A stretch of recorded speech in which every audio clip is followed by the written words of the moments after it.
ये कहानी गरीब घर की छोटी सी बच्ची सभी की है, जिसे पहली बार पिज्जा खाने को मिलता है। सभी अपने माता पिता के साथ एक छोटे से घर में रहती है। सभी बेटा, मैं काम पर जा रही हूँ, तो खाना खाकर थोड़ी देर सई के घर खेल लेना। मैं 1-2 घंटे में काम निपटा कर आ जाऊंगी। सभी कहती है, माँ आज सई भी अपने घर पर नहीं है, वो अपनी मम्मी के साथ अपनी नानी के घर गई है। माँ कहती है, अच्छा तो फिर तू अकेले घर पर क्या करेगी? तेरे पापा भी देर से घर आएंगे। एक काम कर, तू मेरे साथ ही चल, वहाँ चलकर बैठ जाना, तब तक मैं अपना काम निपटा लूंगी। सभी कहती है, ठीक है माँ, तुम रुको, मैं अपनी गुड़िया लेकर आती हूँ। सभी अपनी गुड़िया लेकर आती है और माँ से कहती है, माँ तुम काम कर लेना, तब तक मैं इसके साथ खेल लूंगी। सभी की माँ जया घरों में झाड़ू पोछा का काम करती है। उसका पति जयेश एक कारखाने में काम करता है। बड़ी मुश्किल से जया और जयेश घर चला रहे थे। जया जिस घर में काम कर रही थी, उस घर की मालकिन सीमा बहुत खड़ूस और घमंडी थी। वो गरीब लोगों को तुच्छ समझती थी, इसलिए वो अपने घर के सभी नौकरों से अच्छा व्यवहार नहीं रख पाती थी। सीमा जया से कहती है, क्या बात है जया, ये तू अपनी बेटी को साथ क्यों लाई है? तुझे पता है ना, घर में महंगा सामान इधर उधर रखा रहता है, इसने कुछ तोड़ दिया तो कौन पैसा भरेगा? जया कहती है, नहीं मालकिन, ये कुछ भी नहीं छेड़ेगी। जया सभी से कहती है, सभी बेटा जा वहाँ सामने जाकर बैठ जा। सीमा कहती है, ए रुक, तेरा दिमाग खराब है? गंदे धूल भरे उसके पैर है, मेरा नया कारपेट गंदा करवाना है क्या? जा वहाँ सीढ़ियों पे जाकर बैठ। सभी सीढ़ियों पे जाकर बैठ जाती है और जया काम करने लगती है। अगले 2-3 दिन जया सभी को अपने साथ ही काम पर ले जाती है, क्योंकि उसके पड़ोस में रहने वाली उसकी सहेली घर पर नहीं थी, नहीं तो सभी कुछ देर उसके साथ रह लेती थी। एक दिन जया सभी को लेकर जब अपने साथ गई, उस दिन रविवार का दिन था और सीमा के बच्चे घर पर थे। रविवार का दिन था, इसीलिए सीमा के बच्चे अपने पापा से पिज्जा खाने के लिए बोलते हैं। सीमा की बेटी कहती है, पापा मेरे लिए ज्यादा चीज वाला ऑर्डर करना। सीमा का बेटा कहता है, पापा मेरे लिए एक्स्ट्रा चीज वाला। सीमा कहती है, सुनो, मेरे लिए भी मशरूम वाला मंगवा लेना, मुझे मशरूम पिज्जा बहुत पसंद है। और आज आपको पता है, रोटी बनाने वाला भी नहीं आई और मेरी बिल्कुल भी मन नहीं है कि मैं रसोई में जाऊं और कुछ बनाऊं।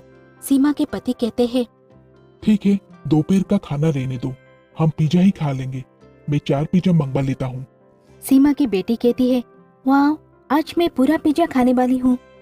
सीमा का पति पिज्जा ऑर्डर कर लेता है। कुछ देर बाद डिलीवरी बॉय पिज्जा दे जाता है। सीमा अपने बच्चे से कहती है, कुहू, अंश, मैंने अपना और पापा का पिज्जा ले लिया है, मैं अपने रूम में जा रही हूँ, तुम दोनों भी अपना पिज्जा लेकर अपने रूम में चले जाना, ओके बेटा? तभी सीमा जया को कहती है, और तू यहाँ नजर लगाए क्यों खड़ी है? कुछ खाने के लिए मंगवाओ तो तुम लोगों की नजर इधर ही रहती है।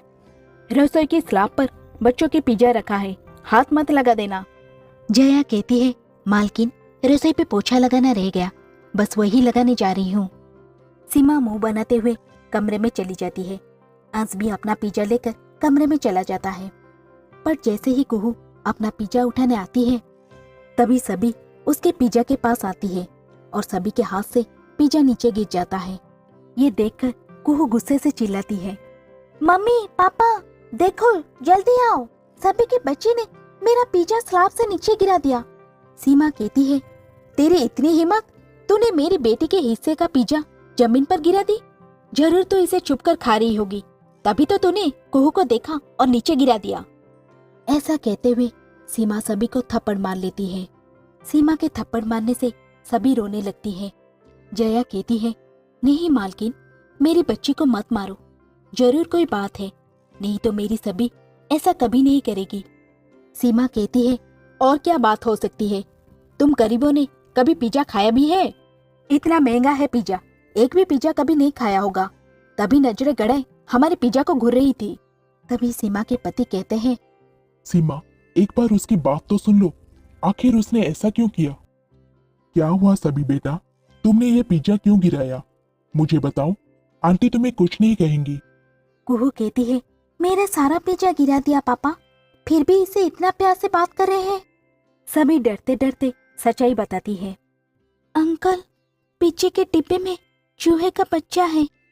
मैं तो उस चूहे के बच्चे को हटा रही थी, पर वो इसके अंदर चला गया और मेरे हाथ से डिब्बा नीचे गिर गया। सीमा का पति कहते हैं, क्या पिज्जा में इस चूहे का बच्चा है? रुको, मैं अभी देखता हूँ। सीमा का पति रितेश जैसे ही पिज्जा का डिब्बा खोलते हैं, उसमें से छोटे से चूहा का बच्चा निकलकर भागता है। ये देखकर सीमा का सिर शर्मिंदा से नीचे झुक जाता है। कुहू कहती है, मम्मी, हमने सभी को कितना सुना दिया, हमने उसकी बात भी नहीं सुना। आई एम सॉरी सभी। तभी अंश कहता है, कुहू, अगर सभी पिज्जा को नीचे ना फेंकती तो चूहिया निकल कर चली जाती और तुम्हें पता भी ना चलता और तुम वही पिज्जा खा लेती। सीमा कहती है, गलती मेरी ही है, मैंने सभी को कुछ ज्यादा ही डांट दिया। जया कहती है, कोई बात नहीं मालकिन, आप ऐसे माफी मत मांगिए, ऐसा अच्छा नहीं लगता, आप हमसे बड़े हैं। कुहू कहती है, मम्मी, मुझे पिज्जा खाना है, मेरा पिज्जा तो चूहिया खा गई। सीमा रितेश से कहती है, सुनो, पिज्जा दोबारा से ऑर्डर कर दो। संडे का दिन है, अब हम सबने तो खा लिया है, बस कुहू ही रह गई है। अच्छा, एक काम करो, अब 2 पिज्जा ऑर्डर करो, एक पिज्जा सभी के लिए भी। सभी कहती है, आंटी, मैंने कभी पिज्जा नहीं खाया, ये मेरा पहला पिज्जा है। थैंक यू आंटी, आप बहुत अच्छे हो। सभी की मीठी मीठी प्यारी प्यारी बातें सुनकर सीमा भावुक हो जाती है और सभी को प्यार करती है। कुहू और सभी दोनों मिलकर पिज्जा खाते हैं। पहली बार पिज्जा खाते हुए सभी के चेहरे पर जो मुस्कुराहट थी, उसे देख जया की आंखों से आंसू छलक जाते हैं। तभी सीमा कहती है, जया, जब भी तुम्हें लगे तुम सभी को यहाँ ले आया करो, बच्चों के बीच उसको अच्छा लगेगा। जया कहती है, शुक्रिया मालकिन, इसके पापा काम पर चले जाते हैं, ये स्कूल से जल्दी आ जाती है, इसीलिए मेरे को इसकी चिंता लगी रहती है। आपने ये बात कहकर मेरी परेशानी दूर कर दी। उस दिन से जया सभी के स्कूल से आने के बाद दोपहर में अपने साथ काम पर ले जाती थी। सीमा ने भी अब जया और सभी के साथ बहुत अच्छा व्यवहार करना शुरू कर दिया था।